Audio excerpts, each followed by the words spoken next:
Don't. Some of y'all may be familiar with the Bryson Tiller jam. I never could time it correctly. But today we're talking about the 5 don'ts of player development. The 5 don'ts of player development. Now, as some of you all know, the blog came out Monday. Hopefully you read it. So this will kind of be some of the blog. I'll go a little deeper than the blog itself, but the blog it's very congruent to what I'm going to talk about today. I have brought a lot of material to you all about what to do in the role, how to go about it, good things to do. And so I thought today I was like, you know what? Have I told them the don'ts of player development? So we're going to get into it. We're going to talk about the 5 don'ts of player development. Hello. My name is Ed Jones. I am the host and creator of this podcast, the Player Development Pod. Thank you so much for tuning in, for watching, listening. And before we get started, if this podcast has helped you out in any way, please leave a review. And if you're not subscribed yet and you keep looking at this, I appreciate you looking at this, but just subscribe so we can get this on the algorithms and get this out to more people. So starting off with the don'ts of player development. Number 1, do not assume. Do not assume. Now, this can be used in any profession and honestly in any role in sports. Do not assume anything, but it is specifically very, very true in player development. I have been in meetings. I have talked to players. I've talked to staff. I have done things and thought that everything that happened was going to be okay. Or even, schools I reached out to, you cannot assume. So instead of sitting here and just telling you about assuming, and you all know what they say about assume, if you assume, because that has happened to me. I have done that a lot to myself. So instead of talking about making assumptions, I'm going to tell you specifically what not to assume. So here's my list right here. Number 1, do not assume the person interviewing you for the player development role knows player development and how it can impact the program. I've had multiple interviews. There were a couple people in those interviews, because you know how you interview 3 or 4 people. There were a couple who knew about player development and the impact they have. Most of them didn't. And I had one interview where someone did it at a high level. They did it in the NFL. But do not assume the people interviewing you overall know player development. That was not my experience. Like I said, it was a few people who knew, and I had one person who actually was in the role at the NFL level. Do not assume the people who hire you know what success in the role looks like. That goes back to the last one. Do not assume those who hire you know how to support you in the role. Support is huge. If you listen to anything in season 2, I always ask these different player development professionals, how would they define support? Do not assume the staff knows what you do. They don't. There's a few, and it's crazy because a lot of people on staff will be head coaches eventually. So you would think they will want to know what the role is. I work with one coach. He walked by my office, and then one day, it's like the first week of us working together, he stopped. He said, "What is player development?" And so I had the opportunity to talk to him about it, but do not assume the staff knows what you do. Do not assume the players know what you do. You are there to serve the players, but do not assume they know what you do.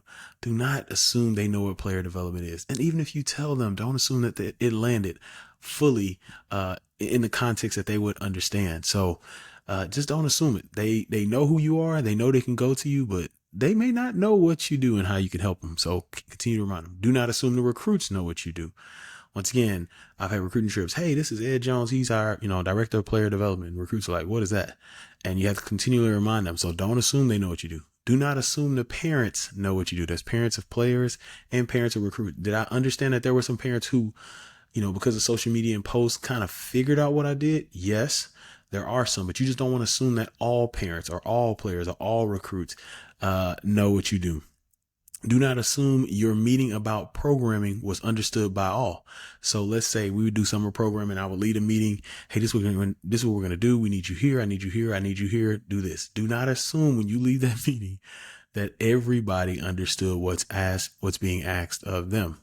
Do not assume that the email you sent after the meeting about programming will be understood in one email. Don't assume that, okay? Do not assume the head coach, chief of staff, or director of operations will think of your programming when they are making the calendar. Now, have I been blessed to have that? Yes, but do not assume that is going to happen. Do not assume player development will be thought of when the budget is created. I never saw my budget line wherever I was at. Someone asked me, hey man, can you give me your budget numbers, what you did, things like that? Never saw it. So don't assume that you're thought of. Do not assume recruiting will use you in the on-campus recruiting experience. Don't assume that. I had some places where they did use me, some places where they didn't use me as much. But don't assume that. Do not assume people will let you know when there are changes on the calendar. Don't assume that. The way I knew there were changes on the calendar, people moving around, people moving frantically, people being in different places than they normally were or acting differently than they normally did. I had the people watch to find out in some cases. Do not assume people will relay your message to the head coach. Please do not assume this. If this is the biggest assumption you get out of this, do not assume in a player development role that people will relay your message to the head coach. It does happen. It can happen. But a lot of times that person that you got to get that message to has other stuff to do.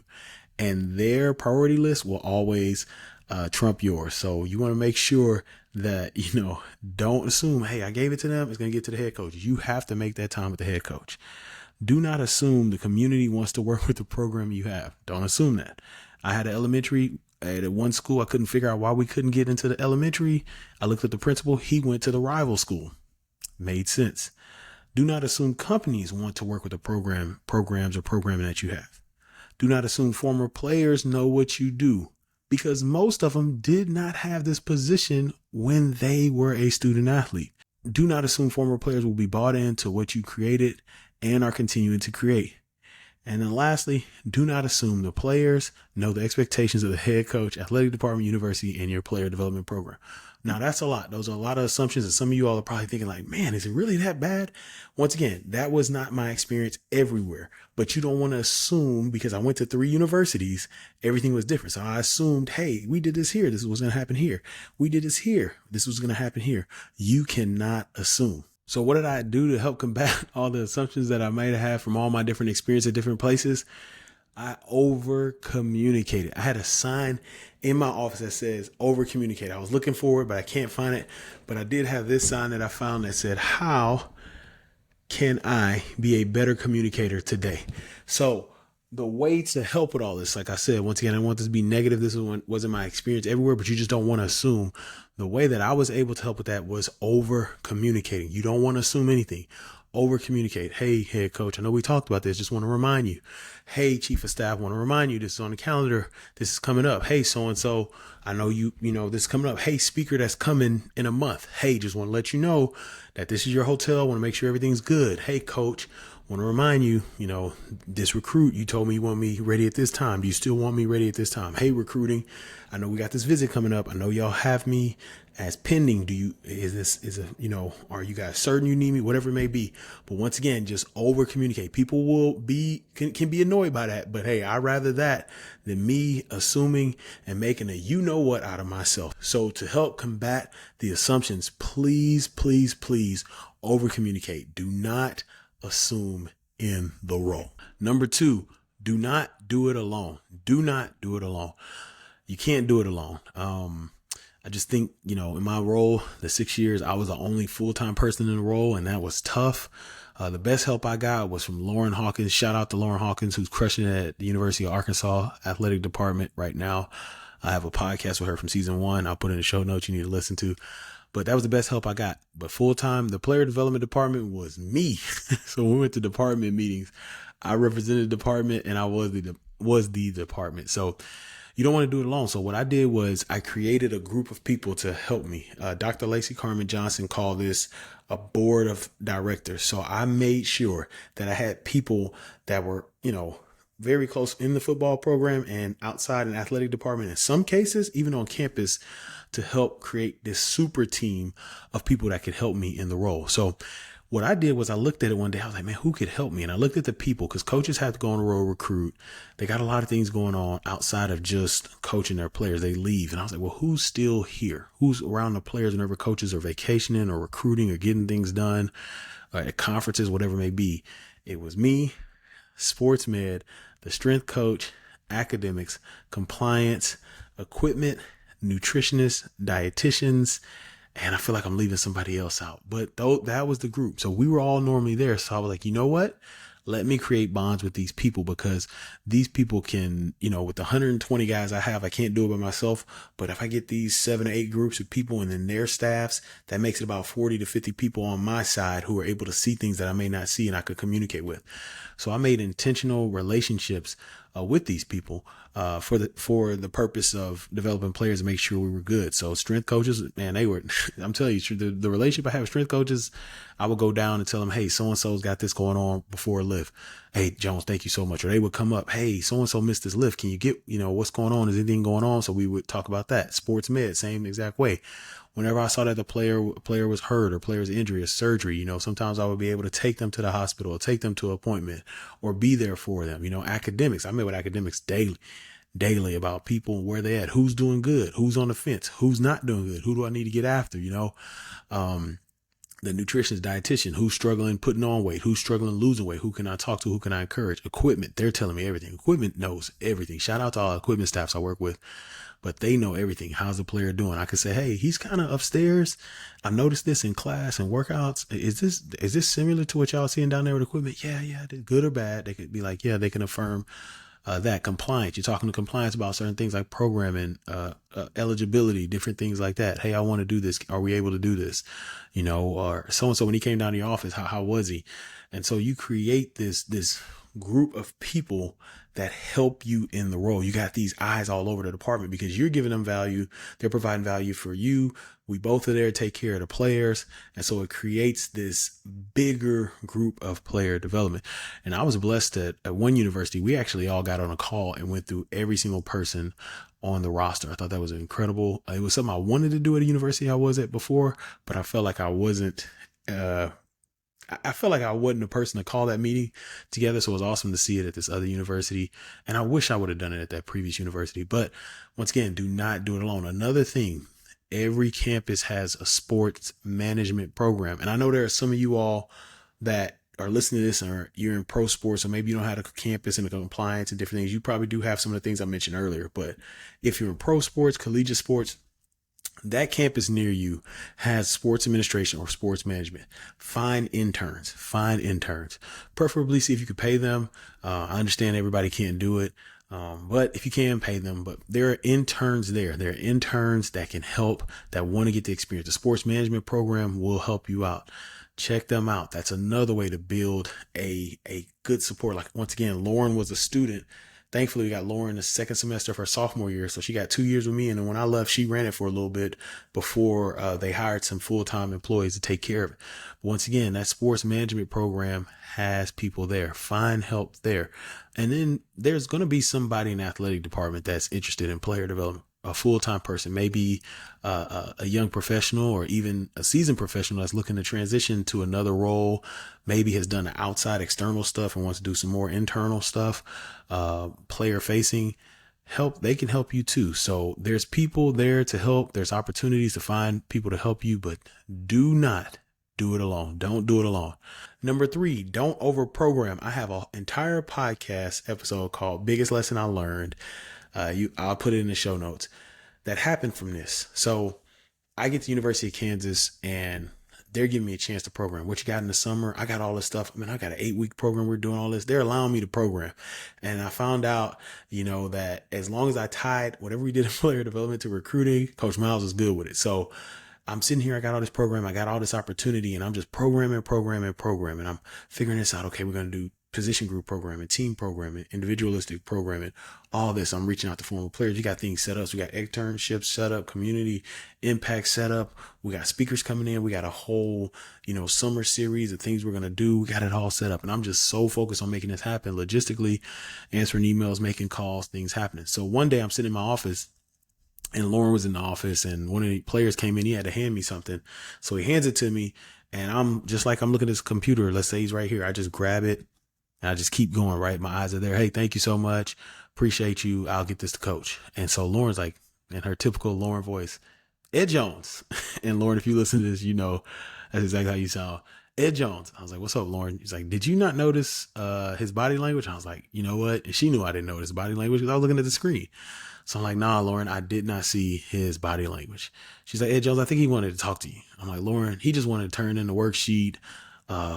And he just wanted to move. I don't think he wanted to talk. He's normally open, more giddy, for lack of a better word. And he didn't want to talk. And then I'm sitting there like, oh man, that means he probably wants to talk. So I called a young man and I said, hey, so-and-so, hey man, come back to my office, man. I want to chop it up with you real quick. Lauren leaves and me and him have a productive 10 to 15 minute meeting. about what's going on in his life. And I was thankful to help. Shout out to Lauren. Thankful for Lauren for being there to see that. But it gave me a reminder. Like, I remember talking to Lauren afterwards, like, oh my goodness, Lauren, I got so focused on programming that I'm forgetting the main reason why I'm in this role. And that's building relationships with the players and continue to build on those daily and providing value for them to create generational impact. Now, the programming is a part of that. It is a part of that. You can't neglect it. But I had made it the number one thing. Let's get programming, and then the relationships will come when they see the value I'm providing for them. That was the opposite. So I changed the things I did. We did do programming, but I made sure that when the players were around, I was all about them, and the programming stuff happened later. And I pulled out some programs too. We kind of over programmed.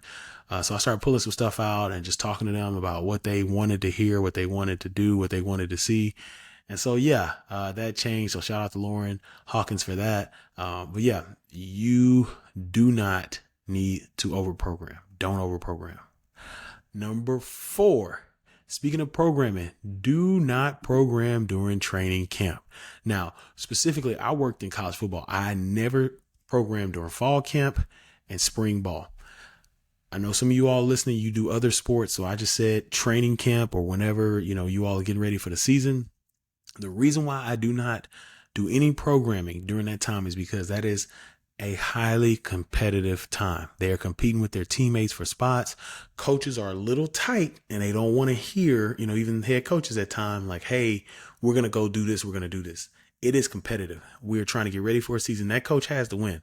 Coaches don't get 5 years on their contracts. I know some of you all know that. They regularly get 2. You got to win immediately. So coaches, they want to win. So what I've done, I realized, I was like, you know what, let me leave fall camp and spring ball alone because those are your highly competitive. I'm trying to get a roster spot. And the other reason is I want that player to succeed on the field. That player wants to be an all conference player. This is their time to lock in. This is when they're going to get the most attention. There's no school going on for fall camp. Coaches are locked in. The whole day is just, it's a lot. If you've never been to a football training camp or fall camp, it is brutal. I wouldn't suggest programming, even if your coach wanted you to program, just for the time and the sake of the players, mentally and just the fatigue. But yeah, I never programmed during those times. What I wanted to do was be around, support. I'm paying more attention. That's when I take my most of my practice notes. And if you want more information on practice notes and how I did that, please let me know. But that was when I would do my practice notes and, just look at people, at the players, how are they doing, kind of getting things like that, and just being there to encourage them. Hey, you look good on that sprint. Hey man, let's go pick it up tomorrow. Hey man, like I know coach getting on you, but he wants you to do this. Hey, I see you out there. I'm encouraged. Hey, come to my office. And that's when they mostly come in and they just let everything out. During fall camp, I've heard about players, having kids on the way. I've heard about players wanting to leave. I've heard about players getting into arguments with their parents. I've heard players excited they got on scholarship. It's a lot of different things you hear. You just want to be available. And so during fall camp, spring ball, I want to make sure that I'm totally available for those young men. Now, I will say this, one programming that I thought was pretty cool to do during fall camp. It was suggested by the head coach. That's the only reason we did it. The head coach suggested that our freshmen who are already on campus go on campus and help other freshmen move in. I loved it. I thought it was a great idea. He had them in their jerseys and we did this, but I thought it was cool to get them out of the building on campus, away from football, and they interact with other freshmen in their class. It was a success. And once again, that one's a little more towards the end of fall camp. So you kind of know the positions, you kind of know where the people are, and our head coach suggested. So once again, I thought that was a really, really, really good program to do during fall camp. And I honestly think that's okay. And maybe during like spring ball, if you want to do a finals blast or end of year blast, I think that's okay too, if the head coach is okay with it. But that hardcore program and not during that time. The other thing about the freshman move-in that was good, it gives you a great opportunity to get people into the student section. So now those freshmen who may not know about football, your international students or your students that, sports wasn't their thing. Well, so-and-so helped them move in. The offensive lineman helped them move in and they feel a connection. So now you invite them, hey, come out to the game and cheer us on. It's a little bit easier when you do that. So that's my only suggestion. Once again, that was per the head coach. If this video has helped you out in any way, if you learned anything here about the don'ts of player development, please like and subscribe. I'm seeing that 75 to 80% of you all who are watching, thank you once again for watching, are not subscribed. We want to get this information to a lot of people because this is a great way to impact athletes. So please like and subscribe, and thank you for watching. And number 5, don't schedule anything when newcomers are coming onto campus. So for me, in football, it was, if we go calendar year, January, June, July, August, and then sometimes late December. The mistakes I would make is, okay, we had our newcomer orientation. We would have move-in day, and then move-in day would be, let's say, a Thursday, right? And I'm like, okay, they're good. I would schedule some meetings on Friday, and all Friday I'm getting calls from them. And then the next week I'm getting calls. And so I learned pretty early on, don't schedule anything when the newcomers are coming to campus. Once again, this is all new to them, and the young men, I was in college football. So the young men, they love the independence. They love, hey, I'm out of the house, but they've been in that house. They've been their family members, parents, whoever, uncles, grandparents, whoever may be with their family members for most of their life. And so it is a different experience for them. And so they have questions like, how do I do this? Where's my mailbox? Like, just different things that you have to be there for them. Like, no matter if they're 6'7", 275, they're still new. They're still young to the experience. The other thing I learned about this time is the family members, the parents, the moms specifically, grandmothers and others, but their family is dropping their player off, their athlete off, and it's new to them. They want to have calls. I've had moms give me calls. Hey, how's he doing? They want updates. And so I've learned to keep that open for 2 weeks. Something happens. A player says, hey, mom, I got an emergency. I ran out of toilet paper, right? That's an emergency to that player. And the mom hears emergency and she's at campus. We're like, we got it, whatever it may be. But you're leaving that time there because you meet them at the newcomer orientation. The parents are excited for this new step for their athlete, but they're also, there's some tug and pull. It's tough to let your child go into a new experience or your family member go into a new experience. There are times when family members just want to check on the athlete they just left at your university. And so leaving this time, and I used to do it specifically at least a week, but I try and get 2 weeks just to help them. There's a lot of transition because not only do they move in, they go into their first workouts, and in some cases they start class soon. And so it's a lot of questions being asked in those 2 weeks. So don't schedule anything when newcomers arrive on your campus. It will benefit you. It will benefit the newcomers, and their families will appreciate it greatly. Do you have any don'ts in player development that you think should be added to this list? Once again, these are 5. And as you can tell, these are experiences from my time in the role that I wanted to share with you. I don't want anybody to walk through what I had to walk through with these don'ts. And so want you to change these don'ts to do's. But if you have any to add to it, please let me know. Reminder, be on the lookout for the question of the week, which comes out on Wednesday, and the tip of the week, which comes out on Thursday. As I said earlier, please check out the blog that details this. This is a little more detailed than the blog, but check out the blog. But once again, want to provide player development education for you. Want to be your one-stop shop for player development education, exposure, and insight. As I always say, go out and create generational impact. Don't wait, create that generational impact today. And while you're creating it, check out this video right here about why I'm not in a role.